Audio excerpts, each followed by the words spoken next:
भर दिवसा घरफोडी करणाऱ्या आरोपीच्या वागळे इस्टेट पोलिसांनी आवळल्या मुसक्या. दिवसा घरात कोणी नसण्याची घरांची देवणं.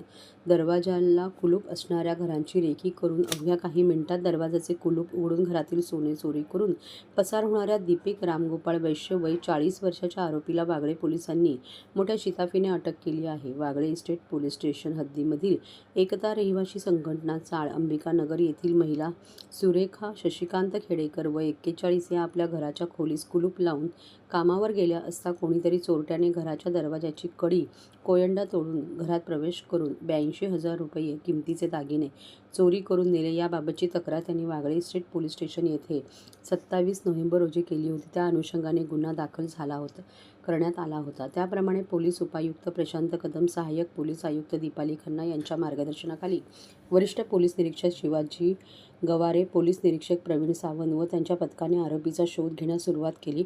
गुन्हा उघडल्याच्या ठिकाणांचे सीसीटीव्ही फुटेज, गुप्त बातमीदारांपासून मिळालेल्या माहितीनुसार आरोपी हा 3 हात नाका येथे येणार असल्याची माहिती मिळाली. याप्रमाणे सहाय्यक पोलीस निरीक्षक कांबळे यांच्या पथकाने त्या ठिकाणी सापळा रचून आरोपी दीपक रामगोपाळ वैश्य राहणार शिवाजीनगर गोवंडी याला ताब्यात घेण्यात आले. त्याची कसून चौकशी केली असता त्याच्याविरुद्ध 15 घरफोडीचे गुन्हे दाखल असल्याचे निष्पन्न झाले. तसेच त्याच्याकडून एकूण 31,480 ग्रॅम सोने, 8 ग्रॅम चांदी व रोख रक्कम 75,500 असा एकूण 1,92,500 रुपये किमतीचा मुद्देमाल हस्तगत करण्यात आला. या आरोपीविरोधात यापूर्वी मुंबईतील 15 विविध पोलीस स्टेशनमध्ये गुन्हे दाखल झाले आहेत. वागळे इस्टेट पोलीस स्टेशनची डिटेक्शन टीमने केलेलं आहे. त्याच्यामध्ये एक खूप नावाजलेला आरोपी आहे, ज्याचे पूर्वीचं खूप मोठं रेकॉर्ड आहे. त्याला या घरफोडीच्या गुन्ह्यामध्ये अटक केलं आहे. एक 710/25 हा घरफोडीचा 331(3) आणि 305(3) प्रमाणे BNS ॲक्ट प्रमाणे एक गुन्हा दाखल होता. एक 41 वर्षीय महिला होती. तिच्या जी अंबिकानगर राहणारी, तिचे दिवसा 24 तारखेला 24/11/2025 साठी तिच्या घरी घरफोडी झाली होती. 24 तारखेला एक गुन्हा होता, त्यानंतर 26 तारखेला आणि 27 तारखेला सलग 3 दिवस 3 घरफोडीचे गुन्हे घडले होते. तर ह्यातला जो मेन आरोपी आहे दीपक वैश्य, त्याचं वय 40 वर्ष आहे.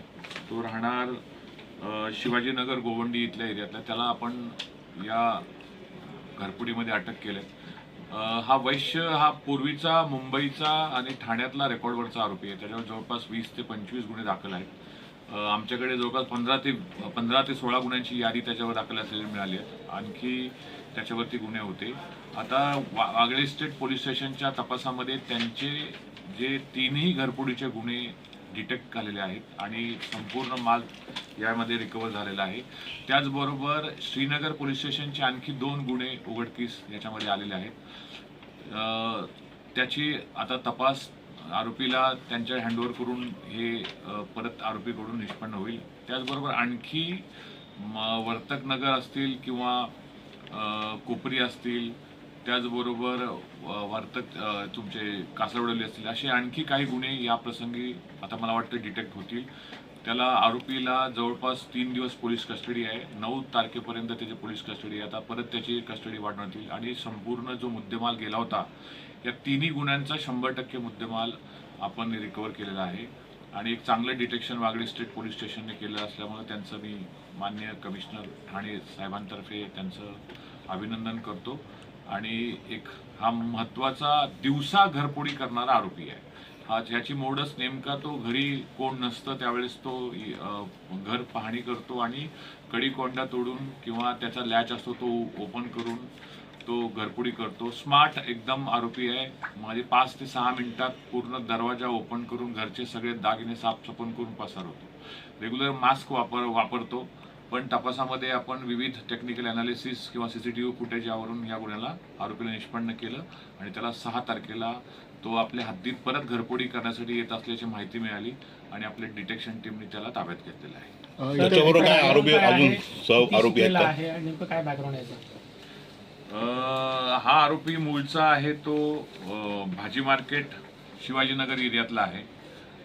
पूर्वीपासून तो घरफोड्याच करतो. काही चोरीचे गुन्हे पण दाखल आहेत आणि त्याचं विशेष असं काही एज्युकेशन वगैरे असं मोठं नाही आहे आणि फक्त तो ह्या दिवसा घरफोडी करण्यामध्ये तो मास्टर आहे. आणि त्याचं एक इंडिव्हिज्युअल करतो, ही त्याची एक सगळ्यात मोठी खासियत आहे. आणि नंतर तो ह्या मालाची विल्हेवाट लावतो. मालाची विल्हेवाट लावण्यापूर्वीच आपण त्याला डिटेक्शन टीमने ताब्यात घेतलं आहे. सहकारी कोण नाही आहे त्याचं? अद्याप तरी तपासामध्ये कोण सहकारी नाहीये, कारण का जे काही आम्हाला टेक्निकल अनालिसिस व्हिडिओ फुटेज प्राप्त होते त्याप्रमाणे हा एकटाच आरोपी होत होता. 2-3 गुन्ह्यामध्ये तो स्वतः मास्क वापरून येतो आणि तो रेकी करतो, स्पेशली रेकी करतो आणि घरफोड्या करतो. आता एक मोठी घरफोड्याची चेन या प्रसंगी आता डिटेक्ट होईल. आणखी आपल्याला काही गुन्हे याच्यामध्ये जवळपास डिटेक्ट होते. आता 5 गुन्हे उघडकीस आलेत. आणखी इतर पोलीस स्टेशनचे सर्व दिवसा घरफोडीचे पण गुन्हे डिटेक्ट होतील असा आमचा अंदाज आहे. नागरिकांना काय आवाहन करा? नागरिकांना या प्रसंगी एवढंच आव्हान करतो की आपला जो आपण जिथे राहता त्या आपण ज्यावेळेस घर सोडून जाता किंवा आपल्या बाहेरगावी कुठे जायचं असेल तर त्यावेळेस आपल्या कन्सर्न बाजूच्या लोकांना किंवा आपल्या सोसायटीमधल्या लोकांना किंवा चाळीतल्या लोकांना त्याच्याविषयीची माहिती असणं आवश्यक आहे. कारण का ह्याची मोडच तेच आहे की बंद घर हा खुबीने फोडतो आणि लॅच कडीकोंडा असे ओपन करतो आणि गुन्हे करतो. रात्रीचे जे गावाला जाणार असेल त्यांनी कृपया आपल्या पूर्ण ते एरियामध्ये CCTV असतील तर ते चालू आहेत का हे पाहायचं. Local police station beat marshal आमचे फिरतात, त्यांना कृपया याच्याविषयीची माहिती असणं आवश्यक आहे. सर हिंदी बता टीम ने मैं माननीय CP साहब की तरफ से वागले सीनियर इंस्पेक्टर और उनकी टीम का अभिनंदन करता हूं.